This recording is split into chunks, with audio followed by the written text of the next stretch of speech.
Welcome sa Durs 2.0. Fresh at nagbabagang happenings bang hanap mo? Mga padabarkads man yan o mga trending topics? Pwes, sagutin natin yan. Kaya naman isubscribe nyo na ang ating channel para sa mga nagbabagang balita everyday.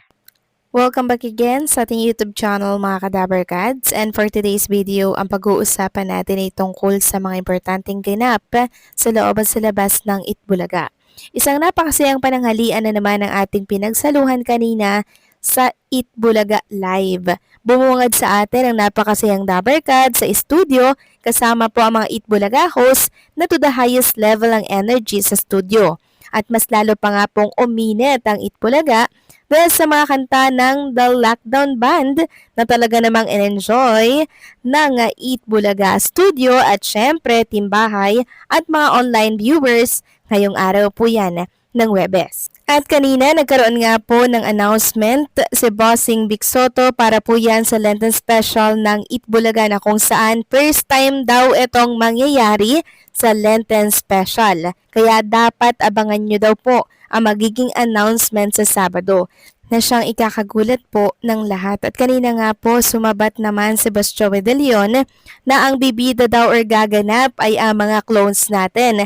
At syempre, ang mga singing queens at ang mga Itbulaga host daw ay tagasalita lamang. So hindi ko sure kung joke ba itong sinabi ni Boss Joey or totoo, kasi kung totoo ito, edi good news to sa mga clones natin na nakapirma po sa Itbulaga ng kontrata. At sa mga nagtatanong kung si Jerome Ibardome po ay kasali dito, kung titingnan po natin sa religion ni Jerome Ibardome na INC, hindi po kasi sila nagsiselebrate ng Lenten. Sabi nga dito, the Iglesia ni Cristo or INC does not observe Lent or any related practices like Holy Week and Easter. The INC teaches that these celebrations and customs are not mentioned in the Bible and are based on man-made ideas and pagan beliefs, which is contrary to their doctrine.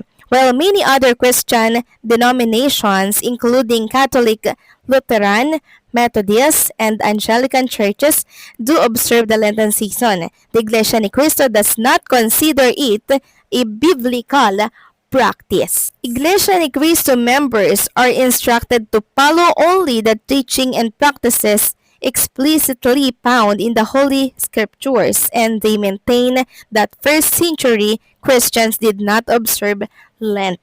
So yun po, napakalinaw mga kadabarkads, bawal po ito sa mga iglesia ni Cristo, meaning hindi po sasali dito si Jerome Ibardome dahil bawal ito sa kanilang simbahan, at alam ko hindi lalabag si Jerome Ibardome dyan bilang pagrespeto o paggalang sa sinusunod po ng kanilang simbahan. Kaya sa magtatanong, maghahanap kay Jerome Ibardome dito sa Lenten Special, ito po ang kasagutan mga kadabarkads. Samantalang kanina naman, live po na binati ni Boss Joey De Leon ang mga may birthday ngayong araw, January 8. Katulad po ni King P. De Leon, anak niya, si Luna, anak po ni Ryan Agoncillo, at syempre kay Elvis Presley mga kadabarkads. So happy birthday daw, 91st birthday po kasi ngayon ni Elvis Presley.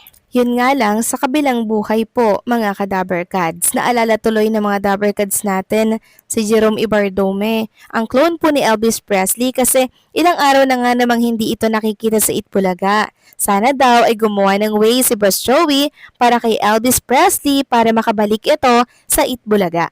At speaking of Elvis Presley, mga kadabarkads and Jerome Ibardome, ito nga po't na-notice si Jerome ng taga-ibang bansa po. Na-notice siya. Sabi po dito, you should be in Legends. The company in USA, they hire many different tribute artists and many Elvis impersonators. Your voice is almost exact. So si Elvis Presley po kasi mga kadabarkads, sikat na sikat talaga siya sa ibang bansa. Samantalang si Matt Monroe po o si Roel Carreño, sikat po siya dito sa Pilipinas, or maging yung mismong si Matt Monroe, sikat po siya dito sa Pilipinas mga kadabarkads. Kaya kung inyong mapapansin, ang dami ring supporters na Pilipino ni Roel Carreño. While si Jerome Ibardome naman, yung mga supporters niya po ay taga-ibang bansa.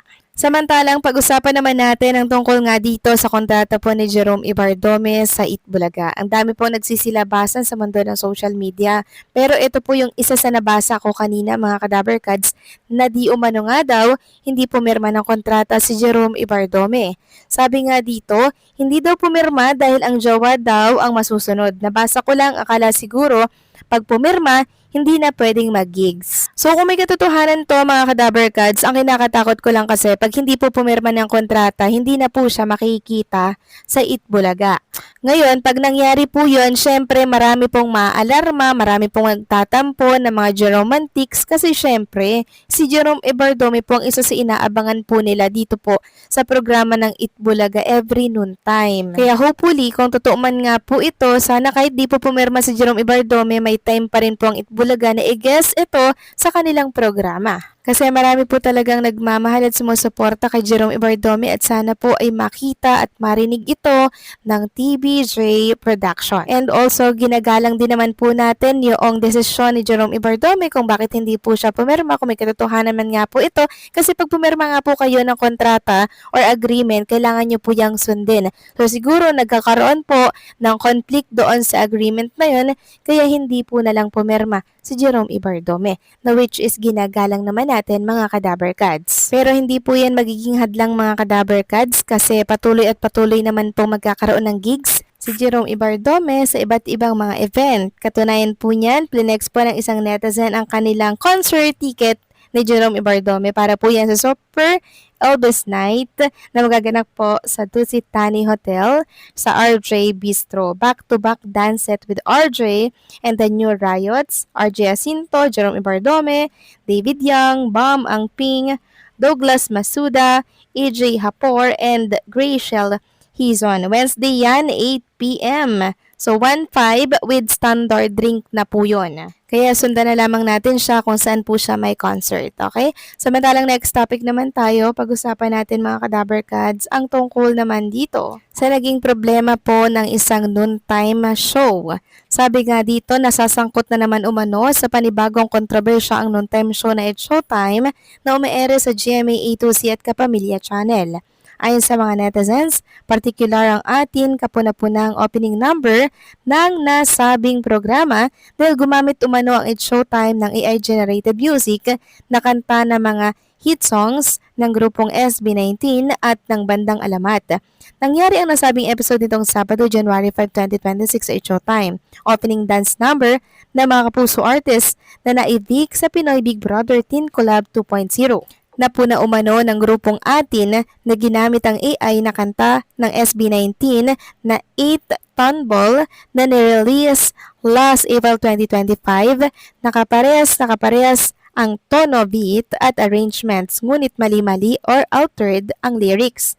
Napansin din umano nila ang paggamit muli ng AI sa awitin ng Bandang Alamat kung saan kapareho umano ito sa kantang Maharani. Halatang halata umano ang panggagamit ng machine-generated vocals at lyrics. So ayan mga Kadaberkads, may issue na naman po ang katapatan po na programa. Ang Itbulaga naman kasi mga Kadaberkads ay hindi po ganito. 'Di ba? Lagi po nilang ginagalang at binibigyan ng respeto ang mga copyright na yan. So kayo ba mga Kadaberkads, ano po ang masasabi ninyo dito? Please comment down below and syempre, don't forget to like, share, comment, and subscribe.